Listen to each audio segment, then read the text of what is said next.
అరే ఇది బాగానే ఉంది. జగన్ దగ్గర పోతారు, చేపల పులుసు, రొయ్యల పులుసు, రోజా ఆమె. అరే రొయ్యల పులుసు ఏదో పులుసు బాయి. అరే ఏంద్రా నాయన మీదంతా ఈ పంచాయతీ ఏంది మీది? పవర్ పోయేసరికి ఏం అర్థమవుతలేదా? పొలిటికల్ పవర్ పోయేసరికి వీళ్ళకి నిద్ర పడతలేదు. అరే మా ముఖ్యమంత్రి రేవంత్ రెడ్డి గారికి ఇప్పుడు ఏం టెన్షన్ ఉంటుంది? ఈ 15 రోజులు లా అండ్ ఆర్డర్ ప్రజలకు ప్రశాంతమైన వాతావరణంలో నిమజ్జన కార్యక్రమాలు ముగించాలి. ఇన్ఛార్జ్ మినిస్టర్గా పొన్న ప్రభాకి ఏం డ్యూటీ ఉంటుంది? ఈయనకు హైదరాబాద్ ఇన్ఛార్జ్ మినిస్టర్ ఈయన.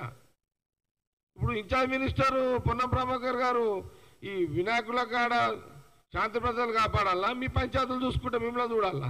ఈ కామన్ సెన్స్ కూడా లేదా మీకు?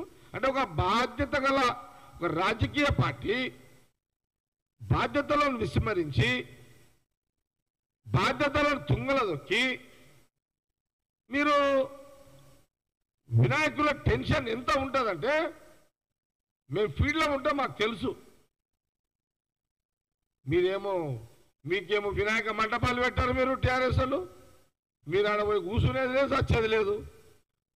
ముఖ్యమంత్రికి ఫస్ట్ ప్రయారిటీ ఏముంటుంది? లా అండ్ ఆర్డర్ అంటే ఏంటిది?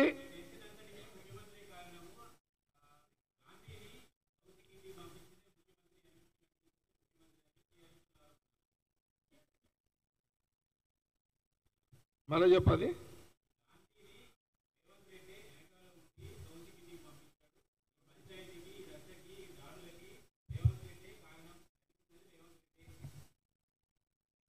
దాని ప్రింట్ తెచ్చుండే కదా బాగా కూర్చుంటా బోర్ అవుతుంది. పడుతుంది వీళ్ళు లాగుతున్నారు. పోదాం ఇది వేసుకోండి. లేదు కూర్చో వర్క్ ఉందంటే ఓకే మెల్లగా సరే.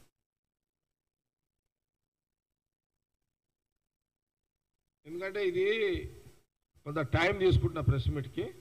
నిదానంగా చెప్తా, మీరు నిదానంగా కవరేజ్ చేసుకోండి. ఎందుకంటే 2 రోజులు ఆ టీవీలల్లో ఏమంటారంటే ఆ కళ్ళు దాగి దుంకిలాడితే కోతులు,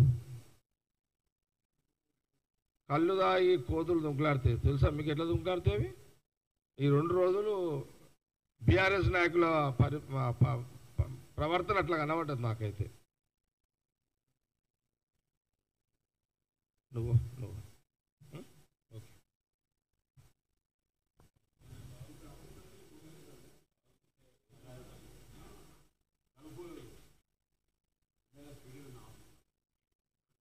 కాదు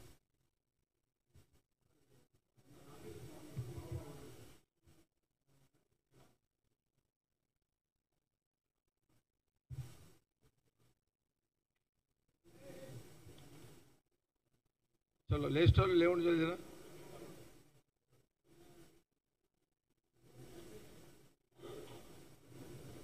बाबा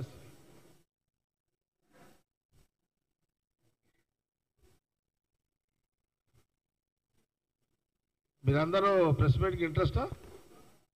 లేదంటే మళ్ళీ ఇంకో రోజు పెట్టుకుందాం, టైం ఎక్కువైందంటే.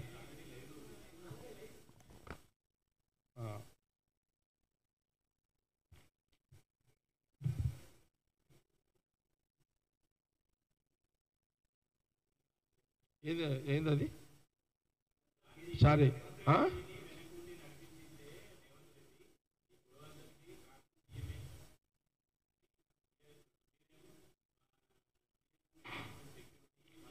నేను సారీ నువ్వు అడిగిన ప్రశ్న కొంచెం జవాబు చెప్పాలంటే కొంత చరిత్రలకు పోవాలి. కొంత 2014లో పోవాలి నేను. ప్లీజ్ ఇది కూడా మీరు లైవ్లు చూపించండి, ప్రజలకు స్పష్టత ఉండాలి. ఓకే, ప్రజలకు స్పష్టత ఉండాలి. 2014 ఎన్నికల కంటే ముందు ఒక ఎగ్జాంపుల్ మీకు చెప్తా. 2014 కేసీఆర్ రాష్ట్ర విభజన తర్వాత కేసీఆర్ ముఖ్యమంత్రి అయిన తర్వాత ఎలాంటి ఎపిసోడ్స్ ఉన్నాయి? అంతకుముందు సమైక్య రాష్ట్రంలో సమైక్య రాష్ట్రంలో కూడా చెప్తున్నా, నేను ఒక ఎగ్జాంపుల్ చెప్తా, నాదే చెప్తా మీకు. 2014లో 2004-5లో నేను కాంగ్రెస్ పార్టీలో జాయిన్ అయినప్పుడు, టీఆర్ఎస్ ఎమ్మెల్యేగా ఉండి జాయిన్ అయినప్పుడు నాకు కండువా నేను కప్పలే. అప్పుడు రాజశేఖర రెడ్డి గారు ముఖ్యమంత్రి, కేశవరావు గారు పిసిసి ప్రెసిడెంట్. మీరు మీ కండువా మీకు మాకు కప్పలే, కండువా ఎమ్మెల్యేలు డైరెక్ట్గా కప్పలేదు. అప్పుడు వాళ్ళిద్దరు ఏం చేశారంటే, నువ్వు ఎమ్మెల్యే, అఫీషియల్గా ఎమ్మెల్యే టీఆర్ఎస్ ఉన్నావు కాబట్టి మీ భార్యకు కండువా కప్పుతున్నాము, నువ్వు పార్టీలో జాయిన్ అవుతున్నావు అని నా భార్యకు కండువా కప్పాను. నేను ఆ బౌండరీలో కూడా లేను, ఇది గాంధీ భవన్ బౌండరీలో కూడా నేను లేను. అలాంటి యొక్క సిద్ధాంతాలతో కొంత జాయినింగ్స్ జరిగినాయి. రాష్ట్రం విభజన తర్వాత ఈ ఎగ్జాంపుల్ నేను ఎందుకు చెప్పినా అంటే, అప్పుడున్న సమైక్య రాష్ట్రంలో ఎవరైనా ఎమ్మెల్యేలు పార్టీ వీడినప్పుడు ఎమ్మెల్యేలకు డైరెక్ట్గా కండువాలు కప్పిన సాంప్రదాయం సమైక్య రాష్ట్రంలో లేకుండే. రాష్ట్ర విభజన జరిగిన తర్వాత సాంప్రదాయం మొదలైంది. దానికి సూత్రధారి, దానికి ప్రొఫెసరు, దానికి హెడ్ మాస్టరు, క్రియాకర్త అంతా కూడా కేసీఆర్ గారు. రాజకీయంగా తెలంగాణ ప్రాంతంలో ఒక కొత్త పొలిటికల్ సిలబస్ను ప్రవేశపెట్టిండు కేసీఆర్ గారు. ఇప్పుడు జాయినింగ్స్ మీరు అడుగుతున్నారు కదా, సబ్జెక్టు 2014లో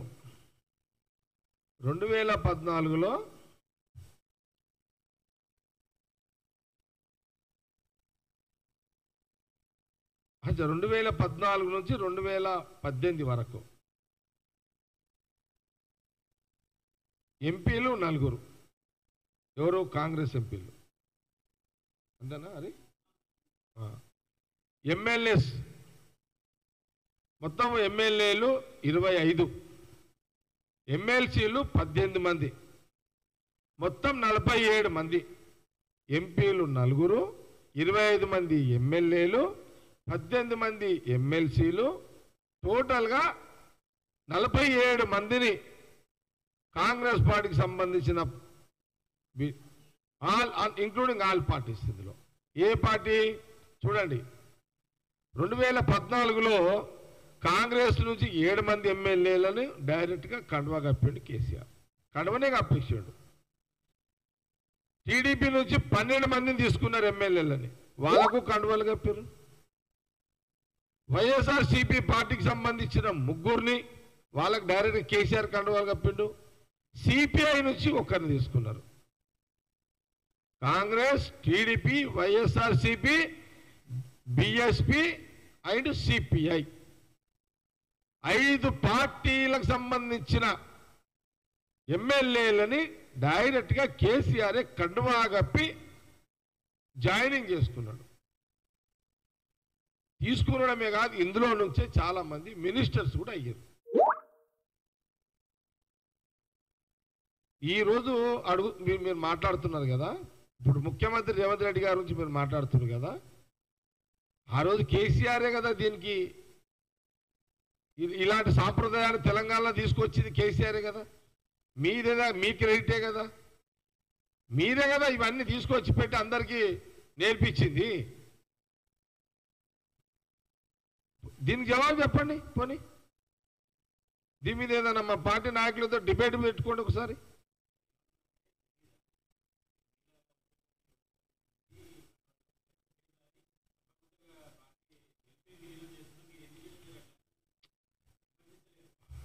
ఇక నేనేమంటున్నా అంటే,